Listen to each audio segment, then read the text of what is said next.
नमस्कार बच्चों, कैसे हैं आप सब। आशा करती हूँ आप सभी अच्छे होंगे, स्वस्थ होंगे, खुश होंगे और अपनी पढ़ाई भी अच्छे से कर रहे होंगे। तो जैसा कि आप सभी जानते हैं, मैं हूँ आपकी हिंदी की अध्यापिका और मैं स्वागत करती हूँ आप सभी का आईसीटी वर्चुअल क्लासरूम में। और आज हम यहाँ पर एकत्रित हुए हैं पढ़ने के लिए क्लास 8 की हिंदी। क्लास 8 की हिंदी में हमने यहाँ पर अपने लास्ट सेशन में अपनी हिंदी की वसंत पाठ्य पुस्तिका से कुछ चैप्टर्स जो है हमने पढ़े थे, जो हम जब हमारा स्कूल खुला था उस टाइम पे। तो हमने 4 चैप्टर्स अपने वहां पर कंप्लीट कर लिए थे अपनी वसंत पाठ्य पुस्तिका तक के दीवानों की हस्ती तक के। जो हमारा लास्ट चैप्टर था वो था दीवानों की हस्ती। और उसके बाद हिंदी व्याकरण में भी हम अपनी कुछ एक तरह से, जैसे हमने यहाँ पर फर्स्ट चैप्टर जो हमारा था भाषा, लिपि और व्याकरण, उसको हमने यहाँ पर पढ़ा था और उसमें भी काफी सारी चीजें हम पढ़ चुके थे। तो जैसे कि हमने यहाँ पर मैंने आपको बताया कि जो हमने व्याकरण पढ़ा था उसमें हमने सबसे पहले यहाँ पे पढ़ा था कि भाषा किसे कहते हैं। उसके बाद मैंने आपको बताया लिपि किसे कहते हैं। उसके बाद मैंने आपको बताया व्याकरण किसे कहते हैं। तो उसमें मैंने साथ के साथ आपको पूरी परिभाषा कि व्याकरण किसे कहते हैं और भाषा किसे कहते हैं, भाषा के कितने प्रकार होते हैं, ठीक है, लिपि किसे कहते हैं। और इसमें जो हमारा लास्ट टॉपिक था व्याकरण, व्याकरण में मैंने आप लोगों को बताया था कि व्याकरण एक ऐसा शास्त्र है जो भाषा के शुद्ध रूप में प्रयोग का ज्ञान कराता है। यानी कि व्याकरण में हम भाषा को शुद्ध रूप में कैसे प्रयोग किया जाता है इस बात का ज्ञान करते हैं। ठीक है, तो ये सभी को क्लियर हुआ था। और वहीं पर मैंने आप लोग को बताया था कि व्याकरण के 3 अंग होते हैं। क्या किसी को याद है कि क्या बताया था मैंने? व्याकरण के 3 अंग कौन कौन से होते हैं? क्या किसी को याद है, किसी भी बच्चे को? व्याकरण के 3 अंग होते हैं, ये मैंने बताया था। यदि किसी भी बच्चे को याद हो तो हैंड रेज करें। किसी को याद नहीं? चलिए कोई बात नहीं। व्याकरण के 3 अंग होते हैं, ये मैंने आप लोगों को बताया था और आप लोगों से नोट करने के लिए भी कहा था। तो मुख्य रूप से 3 अंग। पहला, वर्ण विचार। अब कुछ याद आया? वर्ण विचार पूरा टॉपिक क्लियर किया था, हैंड रेज करेंगे अगर याद आया तो। वर्ण विचार जिसमें हमने पढ़ा था वर्ण किसे कहते हैं, वर्णों के कितने भेद होते हैं, ठीक है। और उसमें हमने वर्णों के भेद में फिर हमने स्वर पढ़े थे, वर्णमाला किसे कहते हैं ये हमने पढ़ा था, स्वर किसे कहते हैं ये हमने पढ़ा था, व्यंजन किसे कहते हैं ये हमने पढ़ा था। अभी कुछ क्लियर हुआ? यस। तो वर्ण के बाद हमने जो हमारा पूरा टॉपिक था वर्ण, जिसमें मैंने आपको स्वरों के बारे में बताया था, स्वरों के भी भेद बताए थे, दीर्घ स्वर, ह्रस्व स्वर और आपका प्लुप्त स्वर। और उसके बाद जो व्यंजन होते हैं, व्यंजनों के भी काफी सारे भेद बताए थे। इस तरह से हमारा वर्ण विचार टॉपिक जो है क्लियर हो चुका था। तो हमारा छुट्टियों से पहले का जो लास्ट सेशन था उसमें हमने अपना टॉपिक स्टार्ट किया था शब्द विचार, यानी कि जो व्याकरण का दूसरा अंग है। हम व्याकरण को 3 अंगों से समझते हैं, वर्ण विचार, शब्द विचार और वाक्य विचार। क्या होता है वर्ण विचार? जिसमें हम वर्णों के आकार, वर्णों की आकृति, वर्णों की बनावट, वर्णों के उच्चारण पर ध्यान देते हैं या बात करते हैं। तो यहाँ पर हमने देखिए उच्चारण बताया था, कैसे वर्णों को उच्चारित करते हैं, कैसे हम वर्णों को लिखते हैं, कैसे वर्णों को बनाया जाता है, यानी कि स्वर जो होते हैं उनका उच्चारण कैसे होता है, व्यंजन जो होते हैं उनका उच्चारण कैसे होता है, ठीक है। उसके बाद हमारा दूसरा टॉपिक शब्द विचार। तो शब्द विचार में भी यहाँ पर सेम चीज है कि जब वर्णों को आपस में मिलाया जाता है, यानी कि वर्णों का सार्थक मेल किया जाता है, तो उससे क्या होता है, शब्द का निर्माण होता है। तो हमने अपने लास्ट सेशन में यहाँ पर शब्द निर्माण से संबंधित, शब्द विचार से संबंधित जो चीज हमने पढ़ी थी वो हमने सबसे पहले पढ़ी थी शब्द की परिभाषा। ठीक है, ये आप सभी ने नोट डाउन भी किया है अपनी नोटबुक में। यदि आप लोगों को याद होगा, आप में से कुछ बच्चों ने यदि क्लास अटेंड की होगी तो आप लोग को याद होगा कि शब्द किसे कहते हैं ये हमने यहाँ पर लिख लिया था, अपनी कॉपी में नोट कर लिया था। ठीक है, तो हमने यहाँ पर शब्द के लिए क्या कहा कि भाषा की लघुत्तम स्वतंत्र इकाई को शब्द कहते हैं। भाषा की लघुत्तम स्वतंत्र इकाई को शब्द कहते हैं। उसके बाद जो हमने दूसरा लिखा था वो हमने लिखा एक या अनेक वर्णों की स्वतंत्र एवं सार्थक ध्वनि को शब्द कहते हैं। एक या अनेक वर्णों की स्वतंत्र या सार्थक ध्वनि को शब्द कहते हैं। ये परिभाषा भी मैंने आप लोगों को लिखाई थी। और देखिए उसके साथ मैंने कुछ एग्जाम्पल्स भी आपको लिखवाए थे इसके अलावा भी, यानी कि इसके अलावा भी कुछ एग्जाम्पल्स मैंने आप लोगों को लिखवाए थे शब्द के विषय में।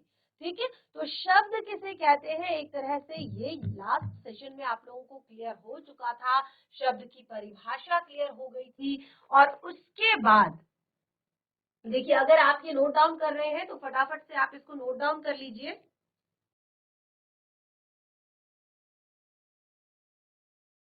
देखिए तो हमने यहाँ पर कुछ और परिभाषा भी इसकी लिखी थी, पहले ये नोट डाउन कर लीजिए और उसके बाद मैं आपको बताती हूँ शब्द। ठीक है, शब्द किसे कहते हैं ये हमने यहाँ पर अपने लास्ट सेशन में आप लोग को बताया था शब्द के बारे में। तो हमने कहा कि ध्वनियों का ऐसा मेल, अब वर्ण क्या है, वर्ण कुछ ध्वनियां ही तो है। ठीक है, तो हमने यहाँ पर आपके लिए लिखा कि ध्वनियों का ऐसा मेल। ठीक है, हमने क्या लिखा,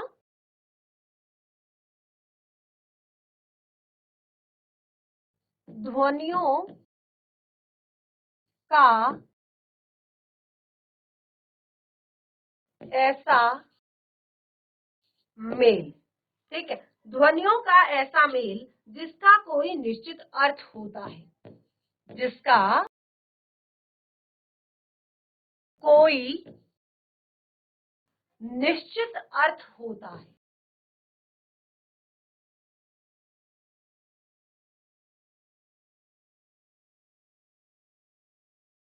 होता है शब्द कहलाता है।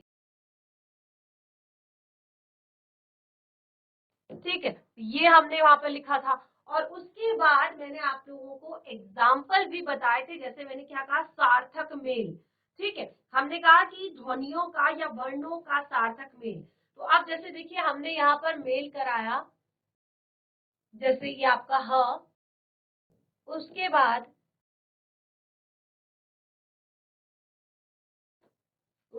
आपका ई, उसके बाद म, उसके बाद आ, उसके बाद ल, उसके बाद य। अब क्या बना ये, फटाफट जरा मेल कीजिए। ये मैंने पूरा आपको बिल्कुल बहुत अच्छे से एक्सप्लेन किया था, बहुत अच्छे से मैंने बताया था। एक बार बना के देखिए क्या बन रहा है, जल्दी फटाफट। और जिसका हो जाएगा वो हैंड रेज करेगा इस तरह से, जो इससे एक शब्द बनाएगा। हमने कहा ध्वनियों का सार्थक मेल शब्द कहलाता है, और जिसका हो जाएगा वो फटाफट से हैंड रेज करेगा।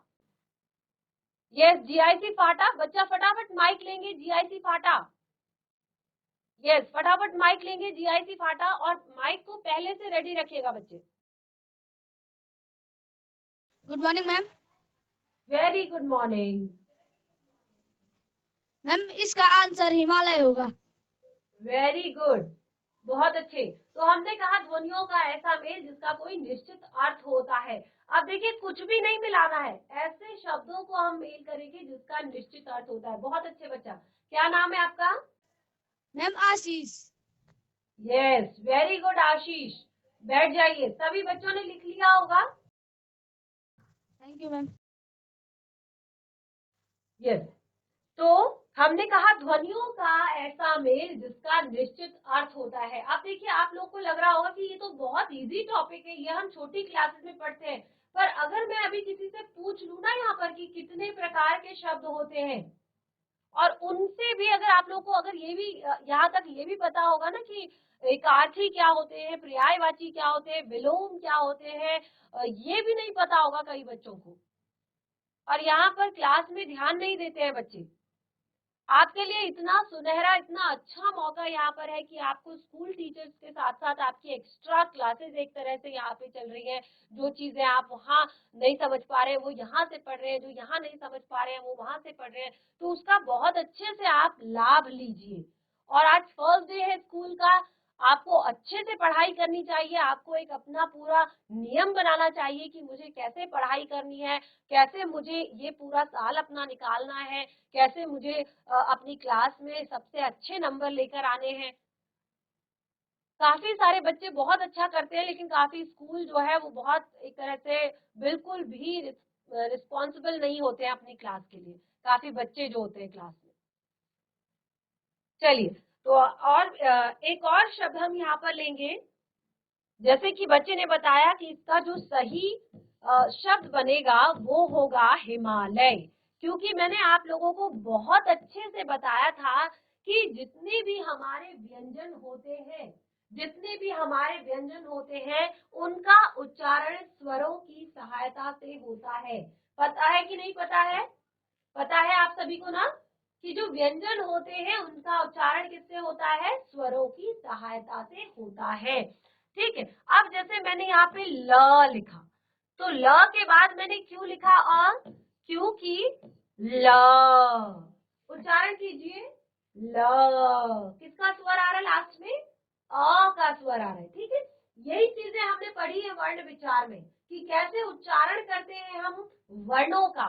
ठीक है, तो उसके बाद हमने यहाँ पर कहा, जैसे पहला शब्द बना हमारा हिमालय, दूसरा शब्द एक और हम यहाँ पर बनाएंगे, फटाफट अपनी नोटबुक में नोट करेंगे और बनाएंगे।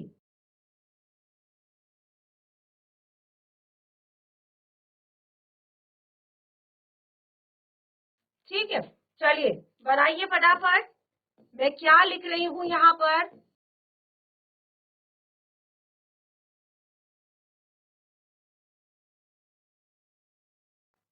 इसको बनाइए फटाफट अपनी नोटबुक में।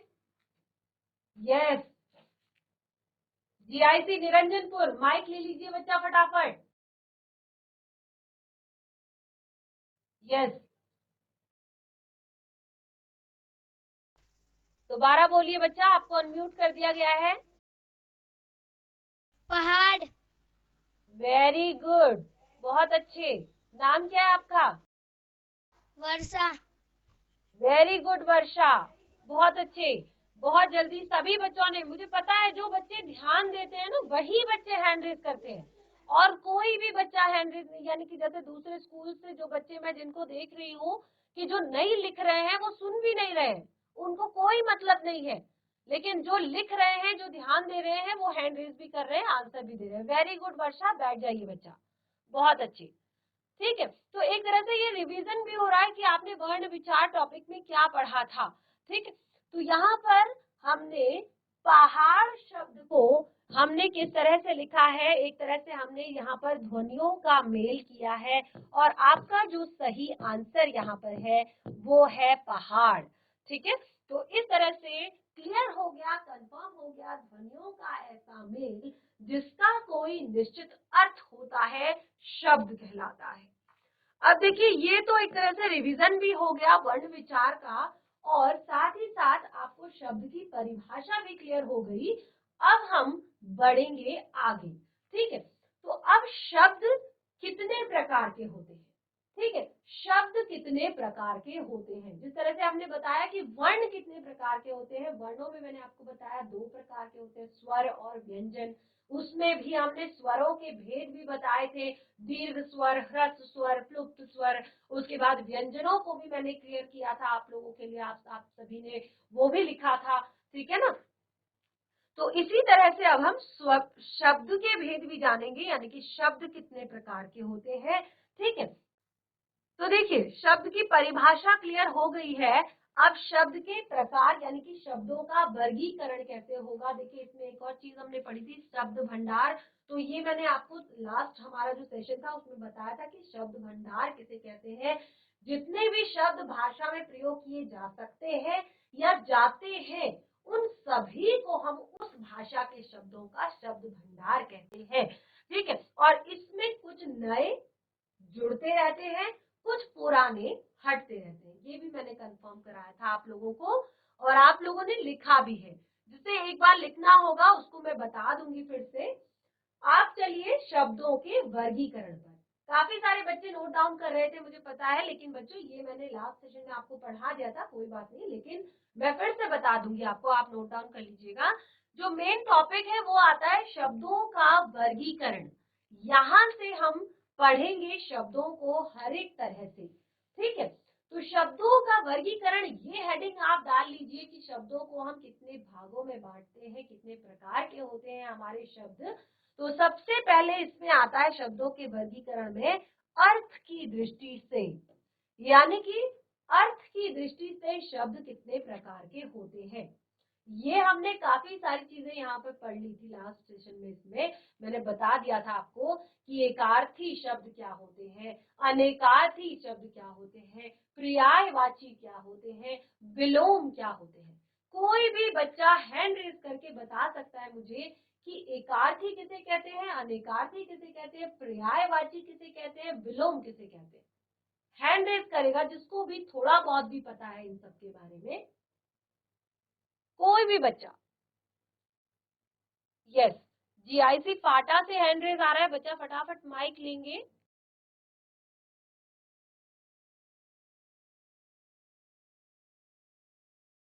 Hello, good morning ma'am. Very good morning बच्चे। मैम मेरे को पर्यायवाची और विलोम का पता है। पर्यायवाची उसे कहते हैं जो किसी शब्द के एक या दो नाम और बनाता है, और विलोम उसे Yes. कहते हैं जो किसी शब्द के दूसरे, जैसे काला का सफेद, ऐसे बनाता है। Yes, good. देखिए आपने कोशिश की और आपने बताया, ये बहुत अच्छी बात है। ठीक है ना, बैठ जाइए बच्चा, वेरी गुड। तो देखिए आपने कहा कि आपको पर्यायवाची और विलोम शब्द पता है, क्योंकि पर्यायवाची और विलोम शब्द जो है हम छोटी क्लासेस से ही पढ़ते आते हैं, है ना। पर्यायवाची क्या होते हैं, जो एक जैसे यानी कि एक से अधिक अर्थ देते हैं, एक जैसे या एक से अधिक अर्थ देते हैं, उनको हम कहते हैं पर्यायवाची शब्द। ठीक है, पर्यायवाची। जैसे हम किसका पर्यायवाची, फूल का, तो फूल, फूल को हम क्या क्या कहते हैं, पुष्प कहते हैं। ठीक है, सुमन कहते हैं। नदी का पर्यायवाची, पहाड़ का पर्यायवाची, राजा का पर्यायवाची।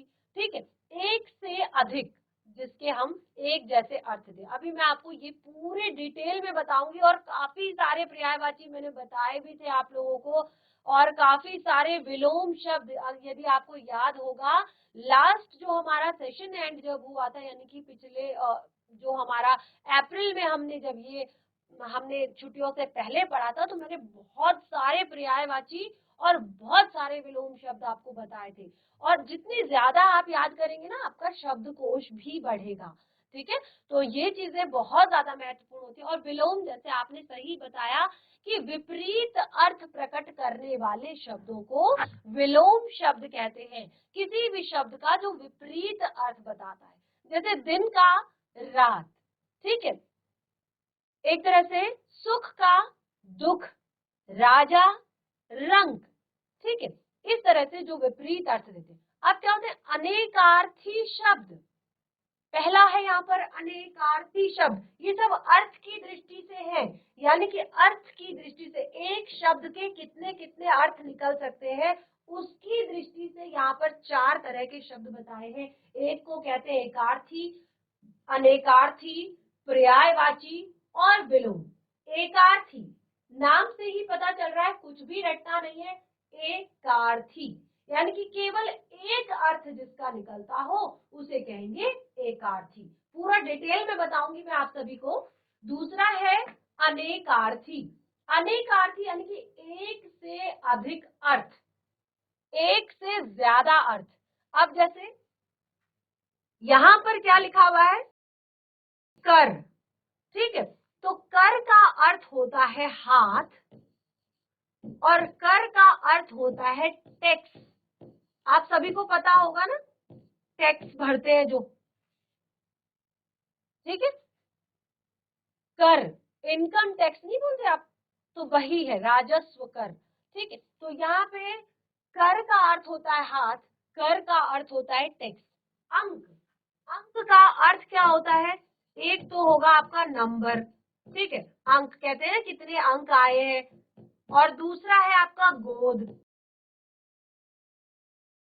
ठीक है। तो इस तरह के बहुत सारे शब्द होते हैं जिनके एक से अधिक अर्थ निकलते हैं, उनको कहते हैं अनेकार्थी शब्द, ठीक है। एकार्थी मतलब जिसका केवल एक अर्थ होता है, अनेकार्थी मतलब जिसके एक से अधिक अर्थ होते हैं, ठीक है। और फिर उसके बाद आता है आपका प्रयोग की दृष्टि से। प्रयोग की दृष्टि से जो शब्द होते हैं वो होते हैं आपके सामान्य शब्द, कुछ होते हैं आपके तकनीकी शब्द, टेक्निकल वर्ड्स जिन्हें हम कहते हैं, कुछ होते हैं अर्ध तकनीकी शब्द, ठीक है। और उसके बाद जो आता है सबसे ज्यादा महत्वपूर्ण, ये देखिए ये सारे शब्दों के प्रकार यहाँ पर बताए गए हैं, ठीक है। उसके बाद आता है सबसे ज्यादा महत्वपूर्ण, ये आपको बहुत आगे तक एक तरह से ये आपके साथ रहेगा और आपको कहीं ना कहीं आपको ये पढ़ने को मिलेगा, एग्जाम में आएगा कि तत्सम किसे कहते हैं, तत्भव किसे कहते हैं। और मुझे लगता है कि आप में से काफी बच्चों को आता भी होगा तत्सम तद्भव, कभी सुना है इससे पहले, तत्सम शब्द किसे कहते हैं, तत्भव शब्द किसे कहते हैं, सुना है किसी ने भी सुना हो? मैं यहाँ पे पूछ नहीं रही हूँ, बस एक बार हैंड रेज करके बता देंगे कि इससे पहले भी आपने कभी सुना है तत्सम तद्भव शब्द, कभी सुना है आप सभी ने? तत्सम किसे कहते हैं, तत्भव किसे कहते हैं, केवल हैंड रेज करेंगे, आंसर देने के लिए नहीं कह रही हूँ। कभी यदि सुना हो, कुछ ही बच्चों ने सुना है। देखिए ये बहुत ही जरूरी चीज है, ये आपने पहले भी पढ़ी है कि तत्सम किसे कहते हैं और तत्भव किसे कहते हैं, ठीक है। अब आप यहाँ पर देखिए, मैंने कहा स्रोत इतिहास की दृष्टि से, तो इसको एक और नाम दिया जा सकता है उत्पत्ति की दृष्टि से। नोट डाउन कर लीजिएगा इसको एक और नाम दिया जा सकता है यहाँ पर उत्पत्ति की दृष्टि से, यानी कि इन शब्दों की उत्पत्ति कहाँ से हुई। वैसे तो स्रोत का अर्थ भी उत्पत्ति ही होता है, लेकिन आपको इजी सरल भाषा में अगर मैं कहूँ उत्पत्ति यहाँ यानी कि जहाँ से इनका एक तरह से जन्म हुआ है, जहाँ से इनकी उत्पत्ति हुई है, तो ये सबसे ज्यादा महत्वपूर्ण है। और उत्पत्ति की दृष्टि से भी शब्द चार प्रकार के होते हैं। कौन कौन से होते हैं? तत्सम शब्द, तत्भव शब्द, देसी शब्द, विदेशी शब्द। देखिए शुरुआत में ही जब हमने अपना व्याकरण का सेशन स्टार्ट किया था, तो मैंने आपको भाषा के विषय में कुछ बताया था। क्या आप बता सकते हैं हमारी हिंदी भाषा की उत्पत्ति कहाँ से हुई है? कौन बताएगा कि हमारी हिंदी भाषा की उत्पत्ति कहाँ से हुई है? कौन बताएगा मुझे कि हिंदी भाषा की उत्पत्ति कहाँ से हुई है?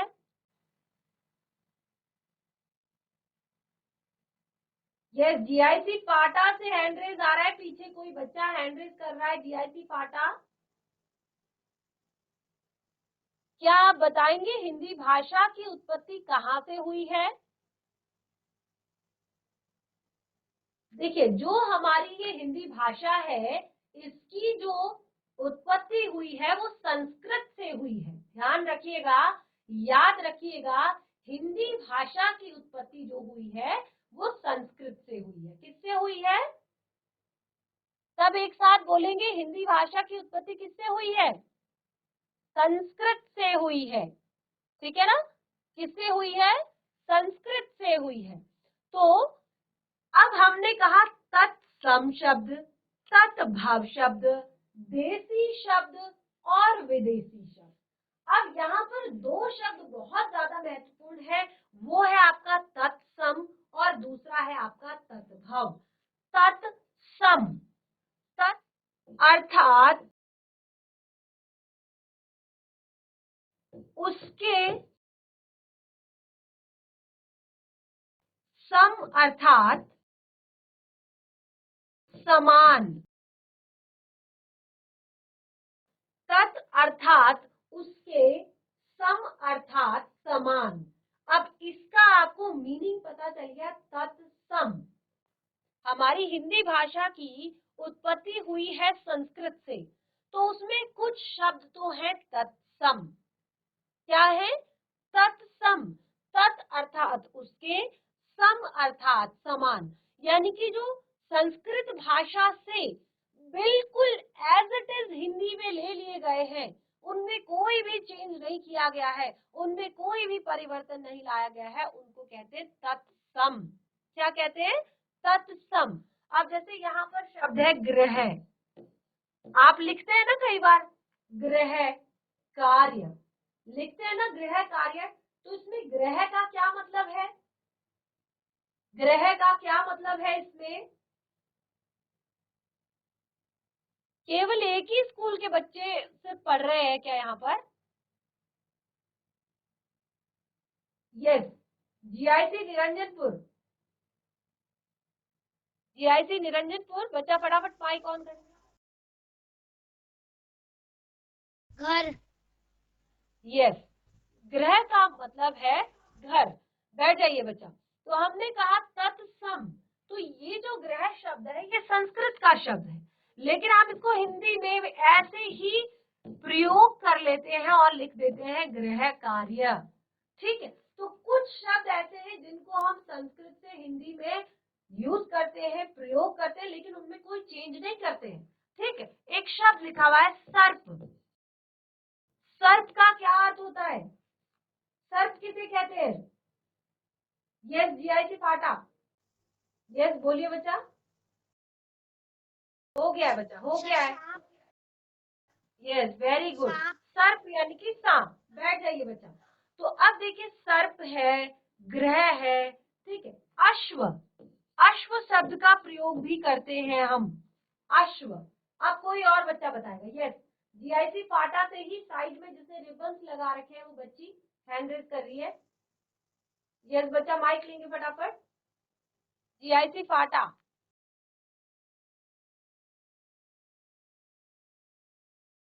यस, जीआईसी फाटा बच्चे, आप ही फ्रंट में जिसने रिबन्स लगाए हैं बच्ची। Good morning ma'am. Very good morning बच्चे। घोड़ा। अश्व का, वेरी गुड, बैठ जाइए। अश्व यानी कि घोड़ा। तो ग्रह, सर्प, अश्व, दुग्ध, ठीक है। बहुत सारे ऐसे शब्द हैं जिनको हम, है वो संस्कृत के शब्द, लेकिन हम उनको हिंदी में प्रयोग करते हैं। हम उनको हिंदी की जो बोलचाल की भाषा है, लिखने की भाषा है, उसमें हम उनका प्रयोग करते हैं। ठीक है, तो उसमें हम उनका प्रयोग करते हैं, तो एक तरह से वो संस्कृत के शब्द हैं, तो इसीलिए हम उनको कहते हैं तत्सम। तत्सम यानी कि जो बिल्कुल उसी के समान, एज इट इज, जिनको हिंदी में प्रयोग किया जाता है, उनको कहते हैं तत्सम शब्द। ठीक है, उत्पत्ति की दृष्टि से पहला है तत्सम शब्द, यानी कि उनकी उत्पत्ति कहाँ से हुई है? डायरेक्ट संस्कृत से हुई है, यानी कि डायरेक्ट संस्कृत से उनको उठाकर हिंदी में रख दिया गया है, तो वो है तत्सम। अगला है शब्द तत्भव। अब इसका मीनिंग है, तत् का अर्थ होता है उससे, और आपका भव का अर्थ होता है उत्पन्न होना। ठीक है, तत्भव का अर्थ है उत्पन्न होना। ठीक है, अब देखिए, जो उससे उत्पन्न हुए हो, जो उससे उत्पन्न हुए हो। अब जैसे जैसे बिल्कुल यही सारी चीजें हैं सेम, तत्सम और तत्भव में, इसीलिए बच्चे कई बार बहुत ज्यादा कंफ्यूज हो जाते हैं, बहुत ज्यादा कंफ्यूज हो जाते हैं, क्योंकि जैसे मैंने आपको बताया कि आपका ग्रह शब्द है,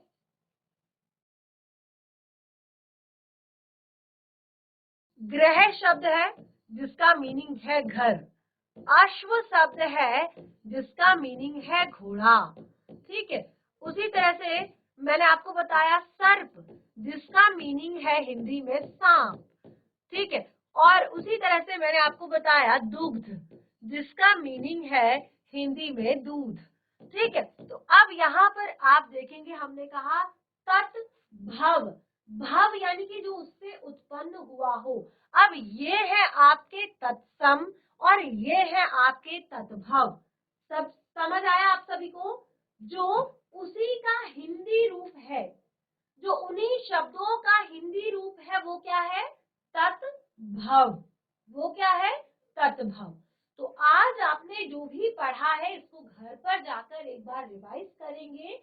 शब्द किसे कहते हैं, शब्द की परिभाषा क्या है, शब्दों का वर्गीकरण हमने कितने प्रकार से किया है, इसको आप नोट डाउन करेंगे, ठीक है। और नेक्स्ट सेशन में फिर मैं आपको फिर से एक बार अनेकार्थी, एकार्थी, पर्यायवाची सब में पूरा आपको काफी एक तरह से बहुत बड़ा ये बहुत सारे इसमें शब्द हैं, वो मैं सारे शब्द आपको लिखवा दूंगी। अगर आप चाहें तो आप उन्हें लिख सकते हैं, नहीं तो आप एक बार पढ़ जरूर लेंगे। और उसके बाद जो हमारा तत्सम शब्द है, तद्भव शब्द है, और सबसे मेन चीज जो हमारी नंबर 4 यहाँ पर आती है रचना की दृष्टि से, कि शब्दों की रचना कैसे की जाती है, रूढ़ शब्द, यौगिक शब्द, योग रूढ़ शब्द, वो मैं आपको क्लियर कराऊंगी, ठीक है। तो इस तरह से जो हमारा आज का सेशन है वो यहीं पे समाप्त होता है। हम मिलेंगे अपने नेक्स्ट सेशन में, तब तक के लिए धन्यवाद। आपका दिन शुभ।